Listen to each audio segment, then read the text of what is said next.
Why don't we go ahead and get started with our welcome as some folks start to trickle in for today's event. Welcome to the Finance Your Business Workshop. My name is Lauren Cartwright. I'm the Business Retention and Expansion Program Manager for the Sonoma County Economic Development Board, and I'm excited to be here today with a great group of financial experts to kind of help you start your business. As many of you may know, starting your business can be really hard. It can be really challenging. Aside from trying to get all your project costs together and kind of figure it out and understanding collateral and everything that the lenders need when you're applying for financing. It's also just hard to figure out what direction you want to go, what kind of financing opportunities, whether it's traditional lending or different alternative funding options. So we're taking this workshop a little differently this week. Our team is available here to help you determine what financial options are best, but we're kind of looking at a panel today for what are some of the common success stories, common mistakes, or anything like that that happens to entrepreneurs as they're looking for different financial opportunities. So with that, I'll go ahead and we have three great panelists today. I will have them introduce themselves and we'll get started right off with our questions. So Robert, do you want to take it off first? Sure. My name is Robert Gernert, and I am the lending manager for the Economic Development and Financing Corporation. We're based out of Mendocino County, but we have expanded our offerings into Sonoma County to try to help fill a niche for some of the small businesses and offer some lending in Sonoma County. We traditionally deal with those that the banks are unable to fund. So typically startup or higher risk, underserved communities. So yeah, that's the short about me and EDFC. And TT, you want to go next? Sure. Thank you, Lauren. My name is TT Ikile. I am the Director of Lending and Consulting at Working Solutions, CDFI. We are a community development financial institution, and what it really means is we are lender, micro lender, and we prioritize really the community-based lens in our lending. And we also provide consulting for the business as once they become a borrower with us. We serve the 9 Bay Area counties, and so that goes all the way from Sonoma down all the way to Santa Clara. And our loan sizes range from $5,000 to $50,000. We do serve startups that are pre-revenue. We take a look at all sorts of income, both personal and business income, to help qualify them. So thank you. Okay, and Paul, why don't you go ahead and wrap it up for us, the introductions. Thank you, Lauren. Welcome, everyone. My name is Paul Bozzo, and I'm a business advisor with the Napa-Sonoma Small Business Development Center, also known as the SBDC. And primarily, our center provides no-cost one-on-one advisory services to both startups and existing businesses. My particular specialty is primarily with helping businesses with business plans, detailed financial projections, and I've done a tremendous amount of work both with SBA lending, but also I do a lot of work with equity funding, private equity funding, and also the crowdfunding. So I do a lot. I certainly understand the debt side of things, but a lot of my specialty is on equity structures and crowdfunding. Awesome. Thank you all so much. Now, some of you might recognize who are here on the webinar today. You might recognize some of the organizations that are here. So SBDC is a fantastic partner of the Economic Development Board. We make a lot of referrals to them for small business owners because of the level of expertise. So while our own team is able to try and guide them in the right direction for financing or market research or workforce, if they need an extra level of help or even just building business plans, we do direct them to SBDC. TT with Working Solutions, they were a fantastic partner with the Small Business Stabilization Grant that we put out last fall. That was funded by the county. So they helped us to kind of create the structure around that, determining how we can kind of allocate the funds, how we can try to get access to the most people. So that was a really great program. And then Robert with your acronym, sorry. EDFC. EDFC. He also works with us for the different finance programs we have here at the EDB. So for example, we have a revolving loan fund that he works really closely with, and we'll probably have him touch on that today, but that's kind of one of those It's a combo of traditional and alternative financing for small businesses. So we'll kind of touch into those a little bit later, but he's been a great partner. And we also have, for another acronym, SMED, which is our Sonoma Mendocino Economic Development District. And Robert's been a great partner with that too, and kind of looking at the funding and how we can kind of really get access to businesses in the area. So with that, I'm going to go ahead and jump in. We have a list of questions for all of our panelists today, but as we ask those questions, and if anything comes up for our attendees, feel free to ask in the Q&A of anything additional that relates to the current question, and we can try to address that in real time and not necessarily save everything for the end. If you have something that's not really what we're talking about, we'll probably address that towards the end of the panel. But without further ado, let's jump right in. So one of the first questions we have is kind of about common mistakes that can easily be avoided when searching for financing options when it comes to entrepreneurs. So what are the common mistakes that can be easily avoided for entrepreneurs who are looking for different ways to finance? I'm not sure who would like to kick that one off. I'll just jump in, Lauren. This is Paul. Common mistakes is interesting. I would say one of the critical elements before you start looking for funding is to get a very clear idea of how much funding that you actually do require for your business model and how you'll be using that funding. So the amount that an entrepreneur needs to start or grow their business, the way in which they're going to be spending that has implications in terms of the potential funding source and how they would approach that. So I wouldn't necessarily frame it in terms of what mistakes to make, perhaps lack of a clear set of financial projections, both startup budget and also maybe the first 12 months, and a lack of a clear basic business plan. Doesn't have to be extensive. Lacking those two things would definitely, I would say, would be a mistake before one looks for financing. Yeah, I would also second the things that Paul addressed.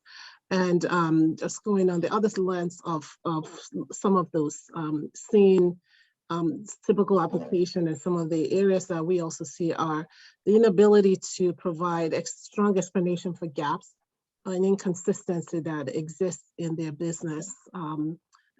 Perhaps maybe there was a dip in sales, or there was some kind of maintenance that shows up really looks like as if it's a negative, but perhaps there might be an explanation around it, but they didn't fill that gap in, so we're left out kind of like as a blank. And then another is just on the same note of poor documentation. When the P&L is not accurate, and the profit and loss statements or the financials are just not looking like they were well prepared, that sometimes also hurt the business. And I think the last one I would say is the poor representation of the business. If someone's not really able to articulate the strengths of their business in a way that really showcases what they bring to the table, that sometimes hurts them. So. I think just tailing off of that, those are awesome points. And my mind kind of went to not seeking options early, not doing the homework early for financing options is, I mean, there are so many out there, so many organizations, so many companies, so many lenders that you really have to identify according to your need really early, because in our line of work, I think we see small businesses who needed money 2 weeks ago, and we finally are getting to talk to them, and it's not for their own fault, but they didn't identify the need early on that they would need to get financing. And then along with that is probably one of those things that taking the financing option with the quickest turnaround time, I feel like is commonly a mistake that I've seen in our clientele. Is we end up refinancing bad debt because it was taken short-term high interest, or just poor terms that their business wasn't going to track long-term to be able to pay throughout the full term of the loan. There are online lenders and predatory lending out there that aren't setting you up for success in your business long term, and you really have to weigh the options of utilizing appropriate credit, like not running up a credit card with 18% interest to $40,000, and how do you pay that down? And then you come see one of the community lenders, and we have to find a way to navigate through that with you. And that's one of those things, is a lot of our work feels like it takes a lot of time, because we're doing a lot of background, and we're learning your business at the same time as addressing your funding need and getting to know our clients. So it does take a little bit longer. It's not a 24 to 48 hour turnaround most times, but we're really trying to focus in on setting you up for the right term, the right amount of money, the right rate, so that your business succeeds over the long haul. And when you're done with a loan from EDFC, and I'm sure like Working Solutions, you're ready for a big bank loan. You know your business inside and out, and we've graduated you from one place to another, and you can go get the additional funding to now grow and expand your business. And I think, and for our finance partners here today, one question I kind of have is, one thing we offer based on for the county and the EDV businesses is, if folks are looking for a site selection plan or looking at zoning requirements, we have these pre-application meetings that we can help facilitate with Permits Sonoma. As you're talking about doing homework for different financial options for businesses, is it safe to say that you could potentially have a pre-application meeting, or is that part of the just reaching out to Working Solutions, or any of the CDFIs just saying, hey, this is what I'm looking for before I actually apply. How can you help me set up for success for that? Yeah, we highly encourage that. Actually, I think that's a very smart move. And we do have teams available, our business development team, that would schedule a time to talk with you and walk you through the options and considerations that you should be looking at. And we have clients, some people that get started with us with the initial conversation, a year later kind of take the dive in because they feel ready at that point, and they've kind of crossed their T's and dotted their I's, And so I think it's a good way to kind of establish communication, establish rapport, and understand what the documentation is needed. We also have on our team, we've started kind of providing this capital readiness series. And so you can plug into any of those ones. We have a list of resources available that people can always kind of participate in on our website. That's ongoing with our partners and with ourselves. That's open to the public a lot of times. So. All right, and let's go ahead and go to the next one. And whatever folks you'd like, please feel free to submit questions in the Q&A. We have a little line of what we're going to go through, but we're happy to answer anything you have today, regardless of if it's around lending or if it's just around building a budget. Just let us know. We can definitely ask those questions. We have some great experts here today to help us. So the next one I have, and I think that maybe Robert, if you want to kick this one off, and then followed by teachers, kind of around what are financing opportunities that are out there that are not being taken care of. I think we have a couple of really unique ones to Sonoma County that maybe we could touch on, especially that revolving loan fund. Yeah, absolutely. I was going to say, us nonprofit community lenders, we're not the bank, and we're not necessarily thought of at the top of mind for startups. A lot of times, I've been working with EDFC for about 2 years, and the biggest hurdle I noticed was going even to the banks and establishing rapport, and saying, who do you work with? And me saying EDFC, well, who are they? I've never heard of this organization before. And Mendocino County's not very big. It's geographically spread out, but you would think a lender like ourselves, being around for 25 years, would have some sort of rapport, some sort of history. And it's really, it wasn't like that in the beginning. So having it be taken advantage of and becoming a partner with not only the banks, but the client, the businesses is really important, because it helps educate the businesses as well. And like you said, we have a revolving loan fund now in Sonoma County that is worth or has available a total of $1 million. And we're doing loans between $50,000 and $250,000. So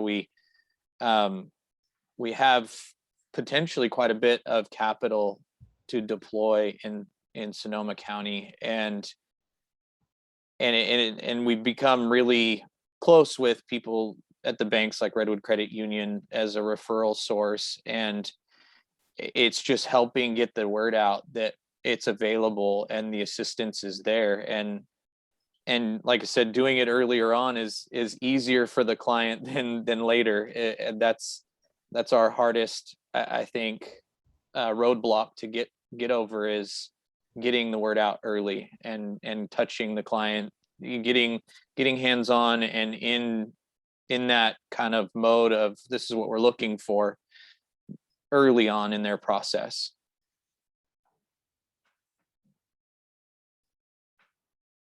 And then TT, do you want to talk at all about any of the programs we have with Working Solutions?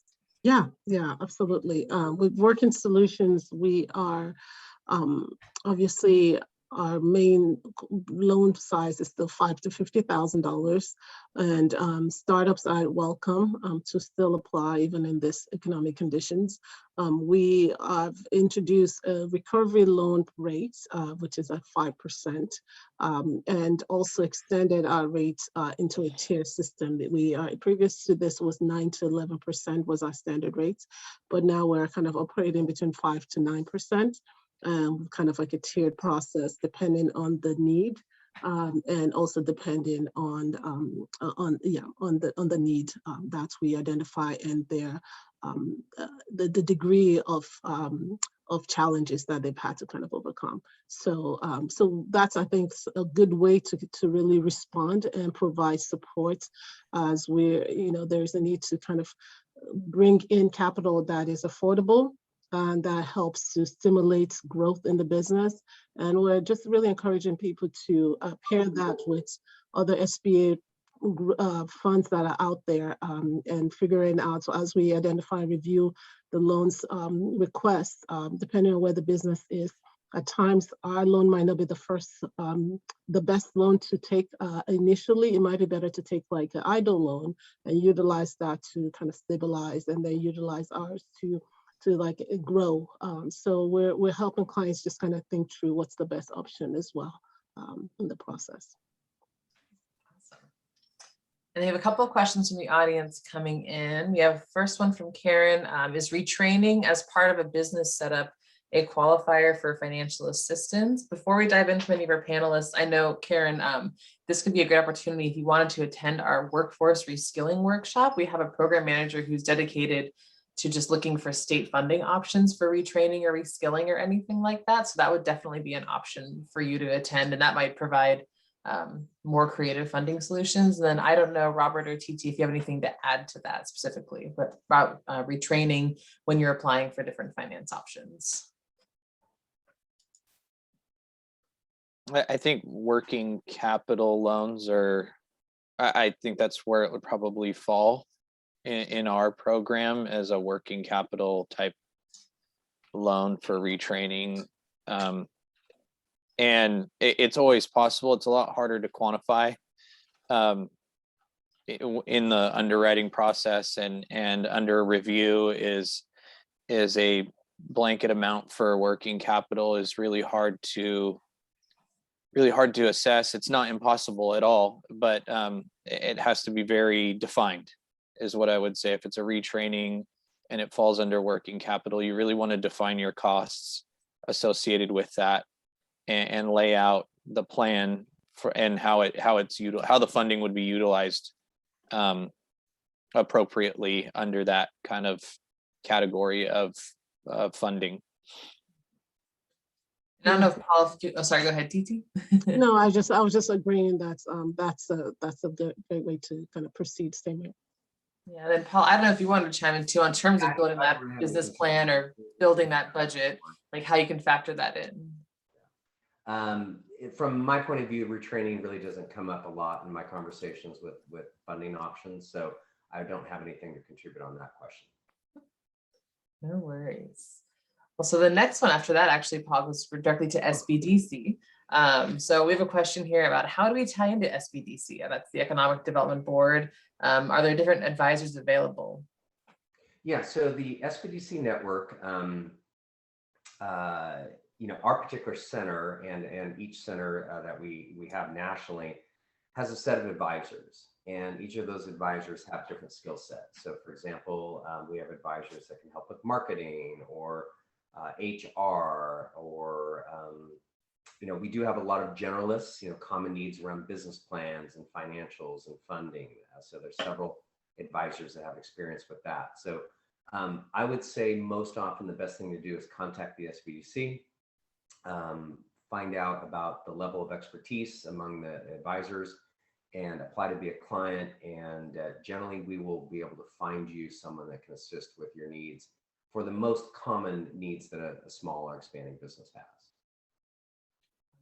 Thank you.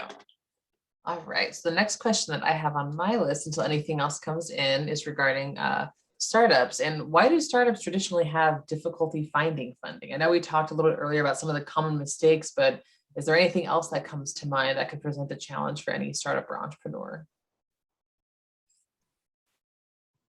I think banks are really risk averse, especially in the current climate, the economic climate of that we've been through, and even historically, startups have a really difficult time being entertained by a traditional bank source. So, and when people think about getting a loan, that's the first thing that comes to mind. And even some people who've banked with I've been with B of A for 15 years and I have this business idea and I want to come start it.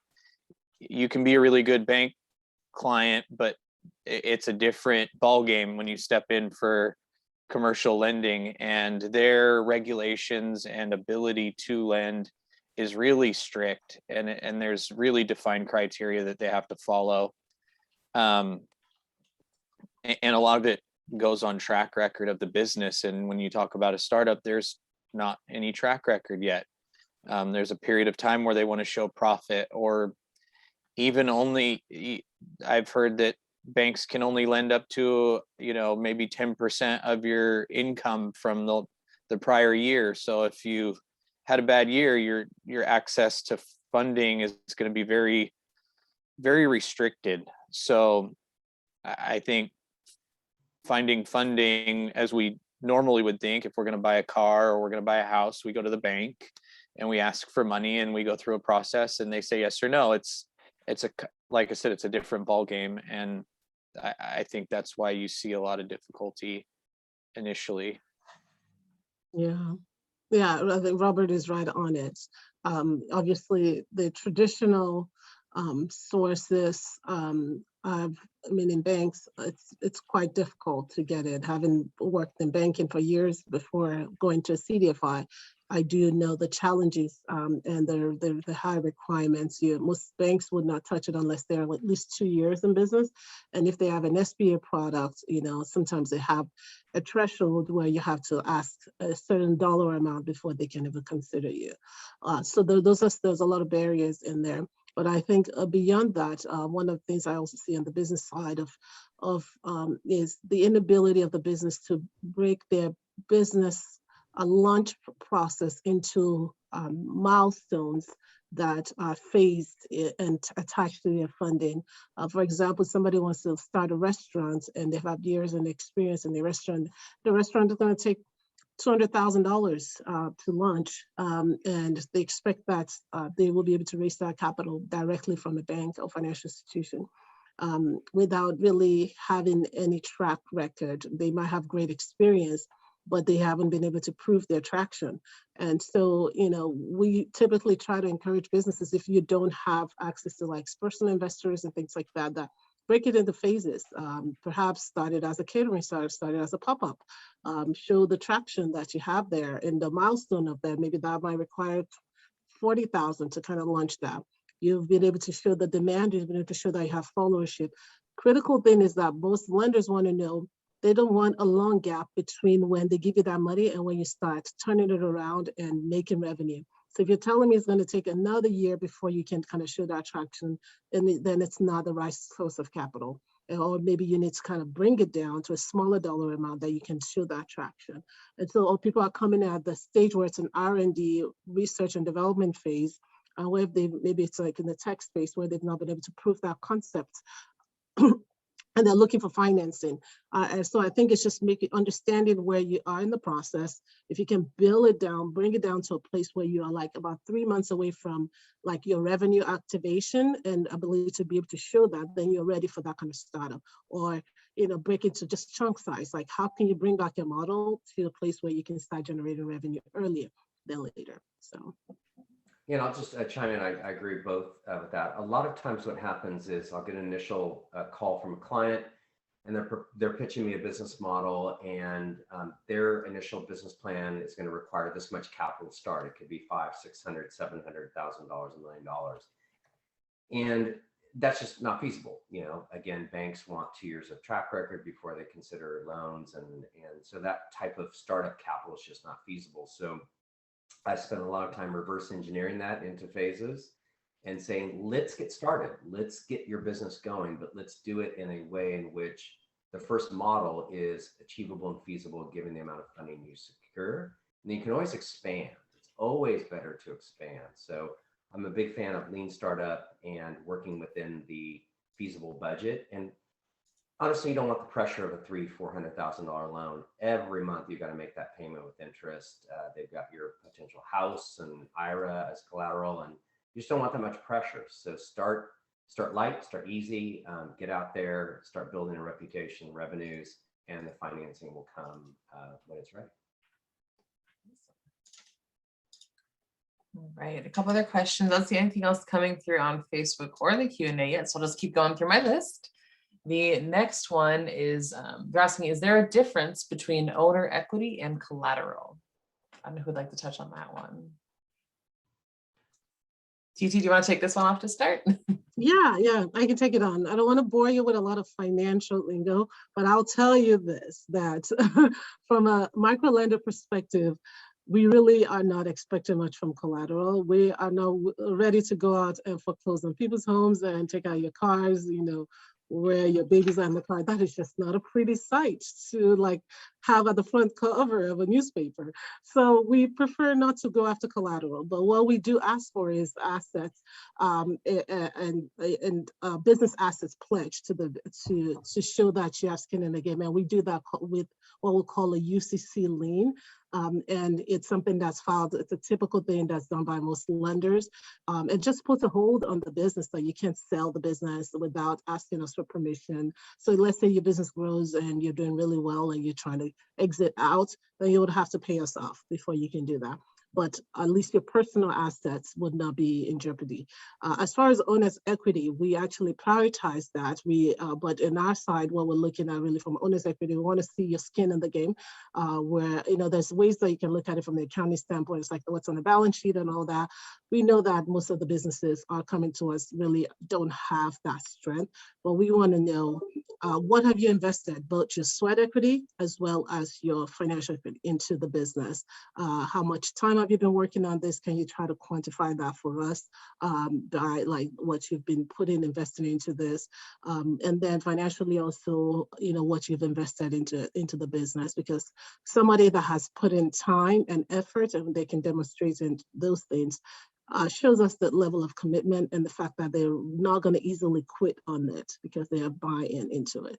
So that's very much more valuable to us than collateral. So. I like TT's response, so I don't have anything to add. She nailed it.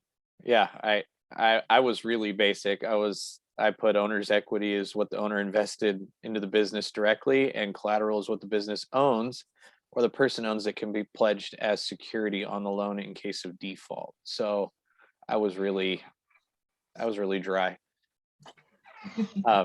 But no, I think just to add, owner equity, at least in our programs and some of the funding we work with, is required by our federal sources. A certain percentage of owner equity is required to be invested, so that exactly what TT said is that we see there as invested in their business as we are going to be. I always tell our clients is, I'm going to be your biggest fan because I'm invested in you succeeding. I really, and I had no idea when I started this line of work, working for a community lender, how much of a fan I would be of our clients, of our local businesses and small businesses. I don't want to go out to eat anywhere but a restaurant that I funded. Now it's pretty frustrating for my wife at times, I'm sure, but I'm like, no, they're great. They're great people. They're great food. So that owner equity, we want to know that you're as in it as we are. And I don't know how you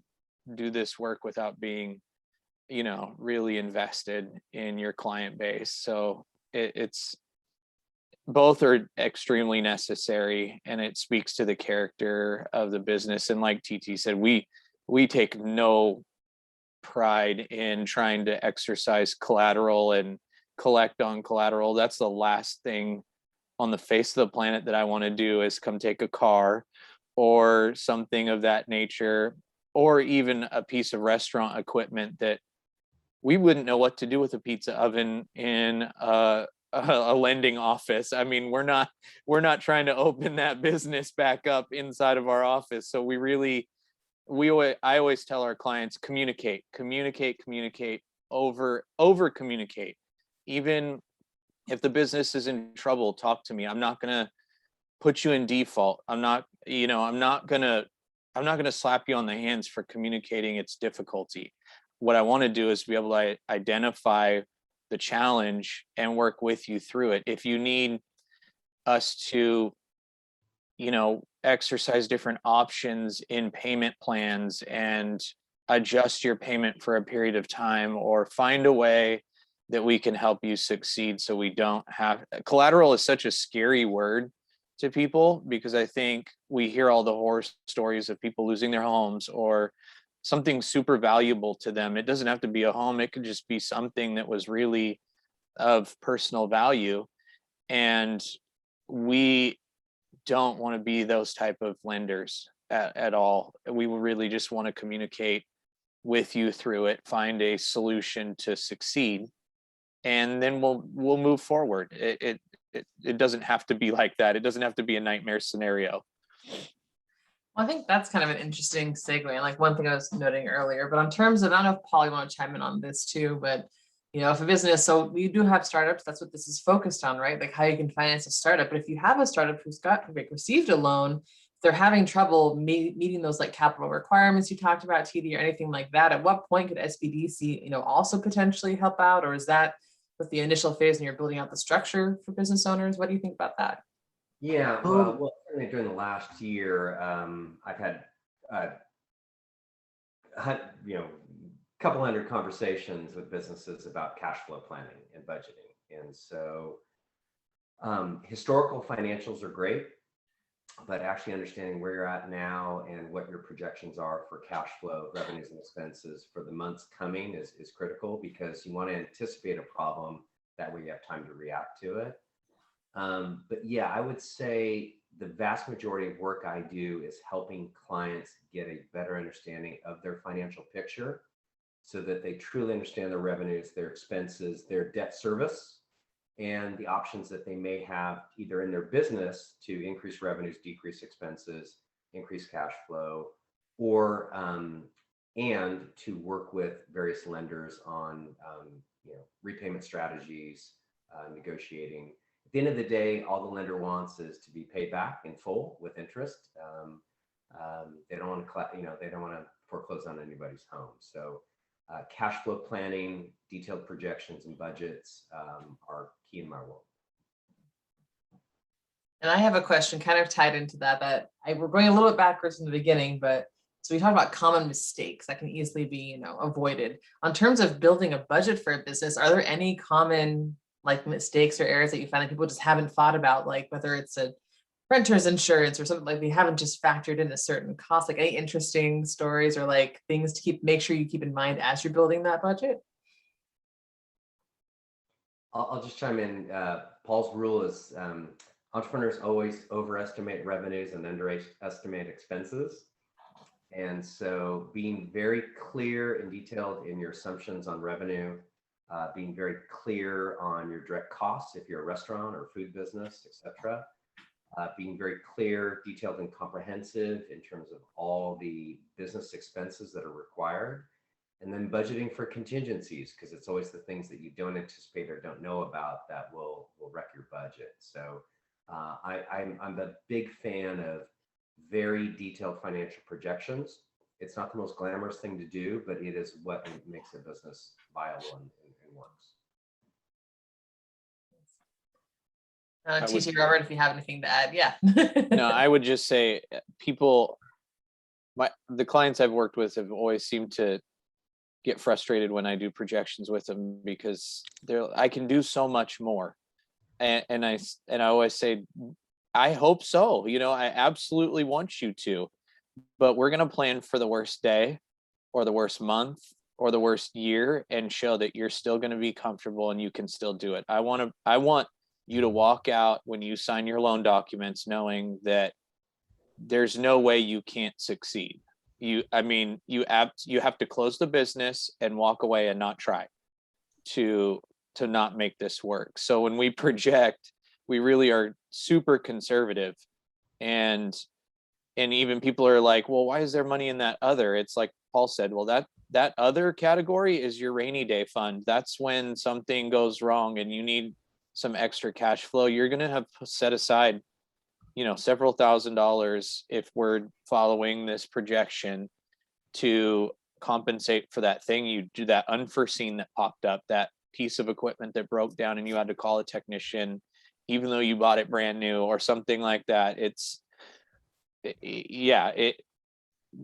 The planning of and projections, and Paul's right, people overestimate their income and underestimate their costs, and that's okay. But that's where we get all of our jobs get to work hands-on and share some of our experiences and probably the heartache from other clients that we've had to learn with as well, and some of the things we didn't know could pop up. I always think about planning and permitting, depending on where you're at. They think that this is a 60-day project, or it should be start to finish in 60 days. But what you don't know is the building department's really busy in your county and building and planning, and they're not going to be able to see your permit for at least 30 days. And then they're going to have to, we've had things stalled up because it's not on 11 by 17 paper, it's on 8 by 11, and it's got to be redone and redone again. And it's frustrating for them, but trying to be realistic with the planning and get on it, and just stay on that track and make sure we're working with them the whole way. We're there to try to anticipate those roadblocks and help them navigate around it. Completely agree. Go ahead. Completely agree. I say completely agree. We have it as a rule of thumb now that we really encourage businesses to seek out help with Small Business Development Center prior to, especially if they're going into what's currently considered more of the high risk and volatile industries, just because they need like a second eye to check their blind spots. And it's easier for that to be said from an objective place rather than it coming direct from a lender. It just sounds like we don't want to give them a loan.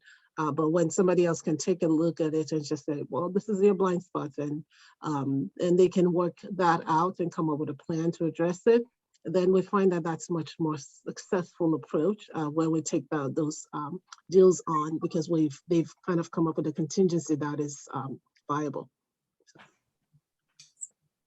And I've got a question here, and I think this is for you, Paul.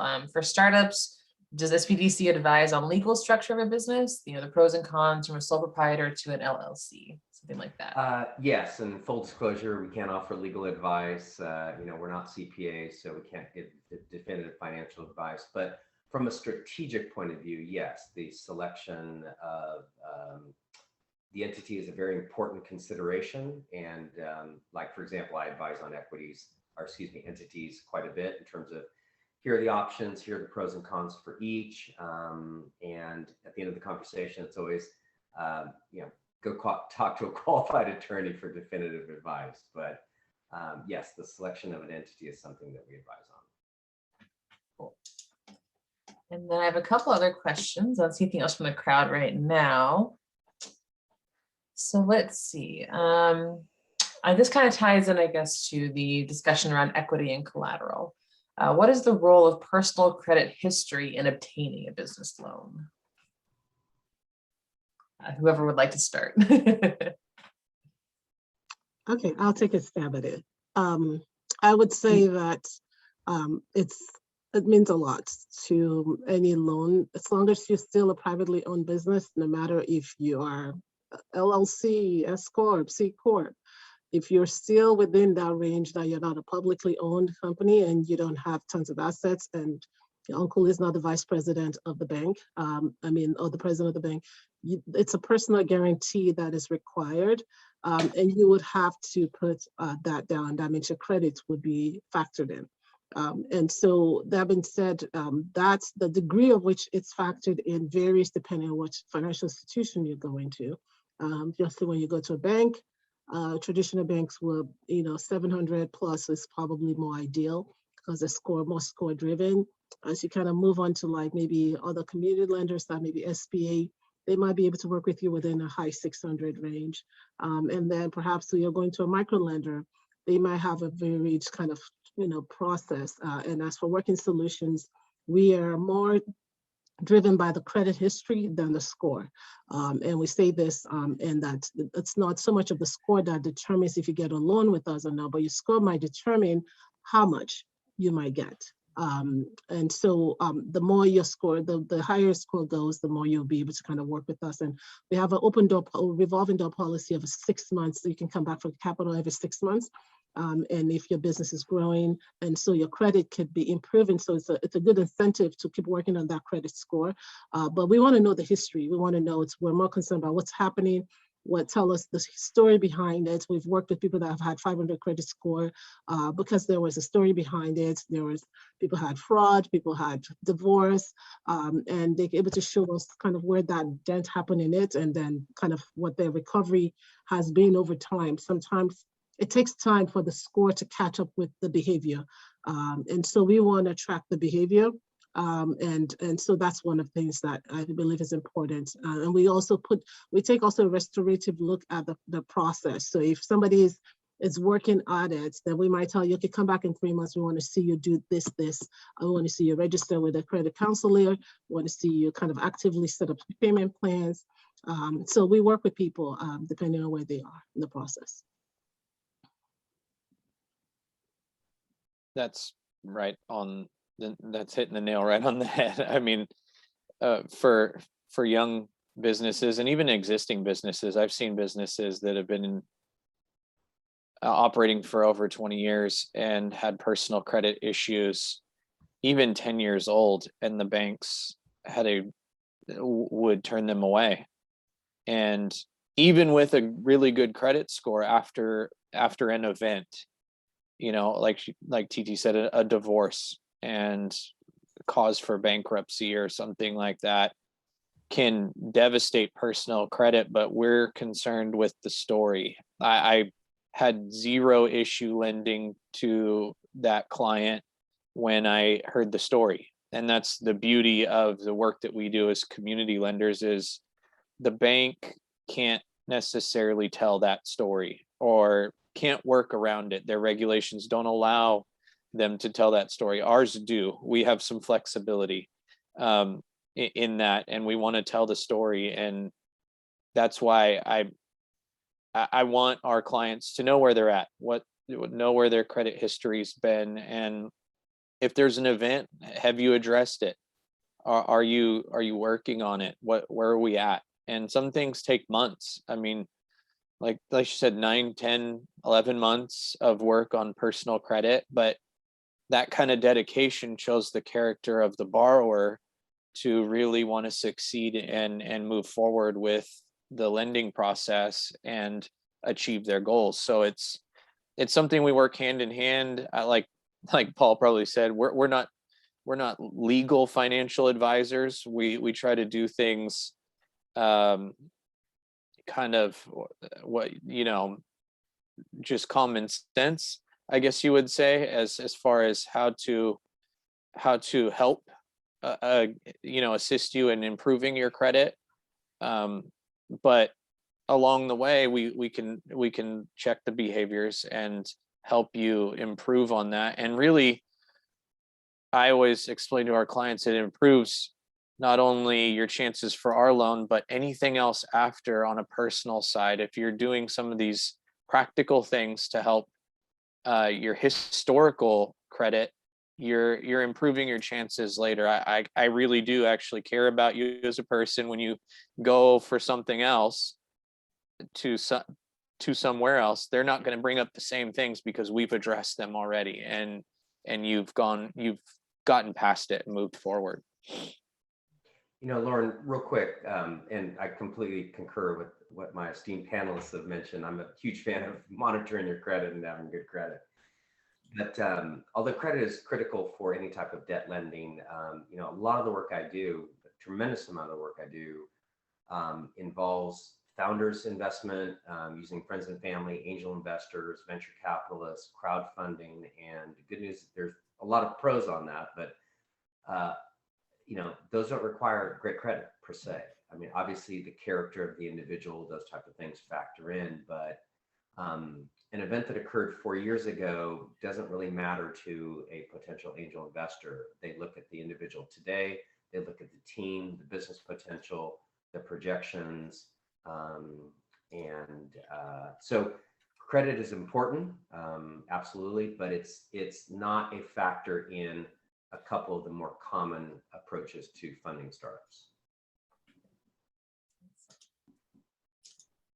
So the questions I asked, they kind of all loop together. So I don't want to get too repetitive. If anyone who's watching has any questions, please feel free. Like, now is the time to ask. If you have a question about what line item to put in your budget or anything, like, now is definitely the time. I don't know if our panelists have anything they want to add that they feel we haven't touched on too, just from your experience and working with different business owners at any phase of business potentially. I know, again, we've been targeting startup, but if you have any just success stories or just tips and tricks just for a business at any stage is looking for different financial solutions. And it's okay if we don't have any stories. I know it's kind of a very spontaneous question. Well, Lauren, I'll jump in with just some quick thoughts. Is that I've worked with literally thousands of businesses, and I've seen, you know, that first initial meeting when a client is proposing their business, and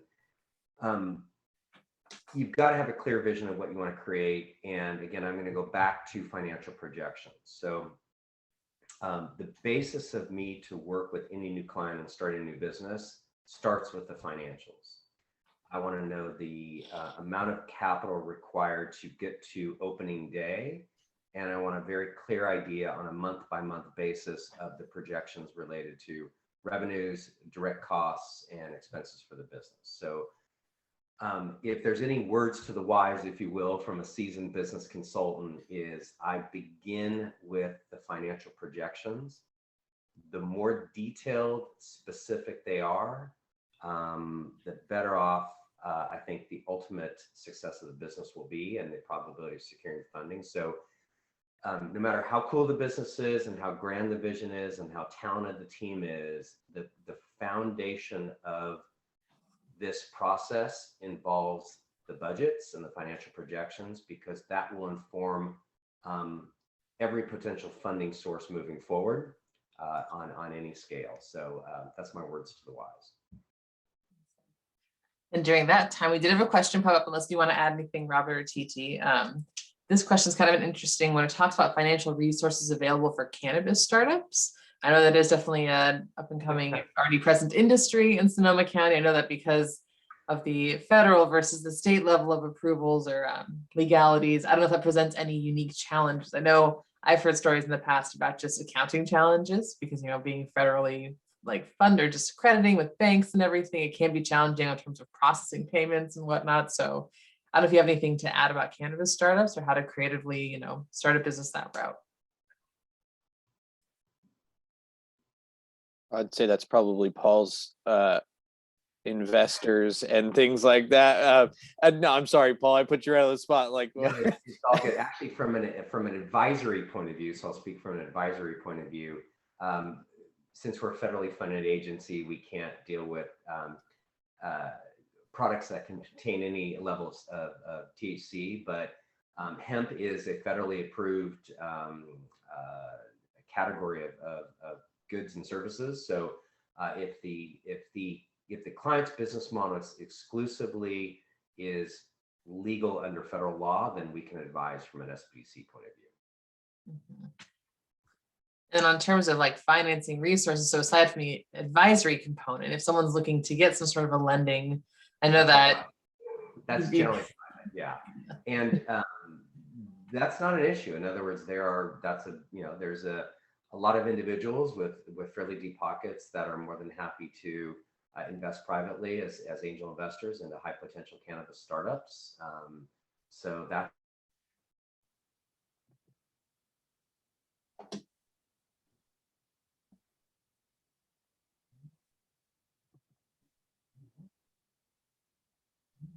Did we lose Paul?